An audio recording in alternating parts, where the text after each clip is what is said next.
dyan, may nakakamping. Yung kakamping. Kakamping na natin yung kakamping.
Tapos kayo na naman babago.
Umalis.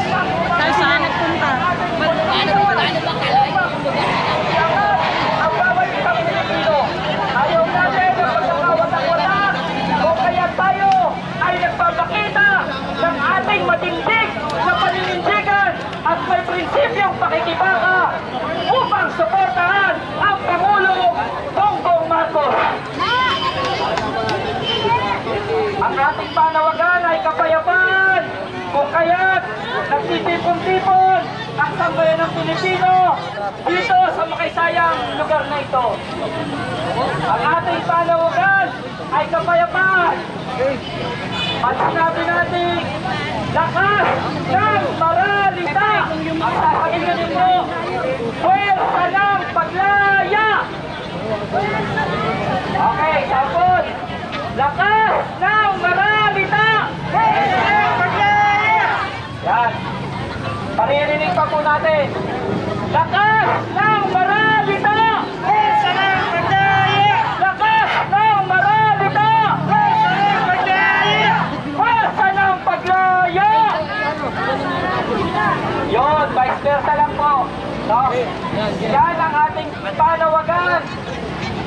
Lakas ng Maralita, ang tunay na bumoto kay Pangulong Bongbong Marcos, hindi kailanman aalis sa kanyang tabi. Pipilitin natin na makatapos ng termino si Pangulong Bongbong Marcos. Lahat ng nagkukunwari na makabongbong, ayun sa pera natin. Upang sa ganun, ang ating bansa ay magtuloy-tuloy sa kanyang progreso. Kung ngayon, dedepensahan natin ang Pangulong Bongbong Marcos. Kasama, no? Yung kanina, sinuro natin sa inyo, yung sigaw natin, yung lakas ng Maralita, pwersa ng Panlaya. Sinabi namin pwersa ng Panlaya, lakas ng Maralita. Ngayon naman po, ipakikita natin yung lakas ng kapangyarihan ng mga mahihirap. Naalala niyo po ba dati na magkakasama tayo? Tayo sa mga mahihirap. Dati, ang bigyan ng mga mayayaman ay basura, pasakan, no? Ngayon, pero nung ginawa natin yung kasama ko tayo dati, gagawin natin ngayon. At isisigaw natin yung kapangyarihan. Tandaan mo natin, tayong pinakamaraming mahihirap ang nagbibigay ng kapangyarihan sa ating gobyerno. Tayo po ang nagbigay ng kapangyarihan kay Pangulong BBM. Kaya po siya nanalo ng eleksyon. Isa po tayo sa nagbigay ng kapangyarihan sa kanya. Ang isisigaw po natin, sabay-sabay, who is power, ha? Ang who is power po, yun po yung kapangyarihan natin. Ang kapangyarihan ng mga mahirap ay yung isang bote po ng mayayaman at isang bote po natin ay isa lang, pareho lang tayo. Kaya sa gobyerno natin, tayo ang nagbibigay ng kapangyarihan sa kanila. Parinig po natin yung kapangyarihan natin. Who is power? Who is power? Who is power? Who is power? Who is power?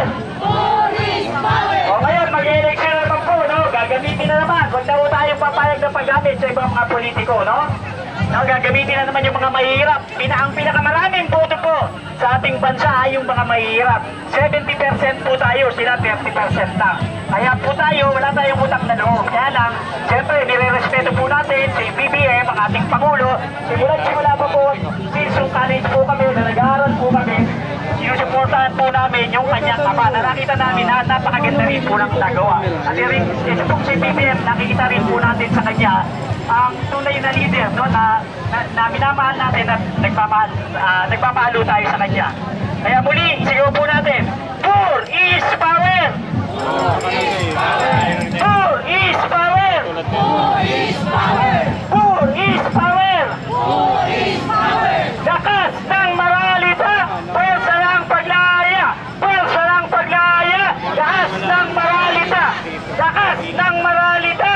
Pwersa ng paglaya! Pwersa ng paglaya! Lakas ng Maralita! Lakas ng Maralita! Pwersa ng paglaya! Pwersa ng paglaya! Lakas ng Maralita! Lakas ng Maralita! Pwersa ng paglaya! Pwersa ng paglaya! Lakas ng Maralita! Mabuhay si BBM! Mabuhay ang Kampil!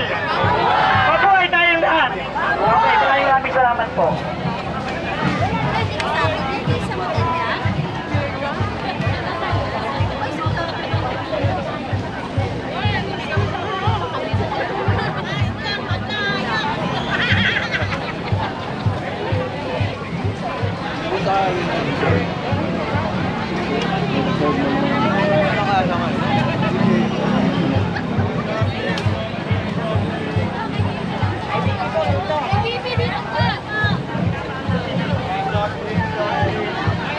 Mga kasama, dapat kanina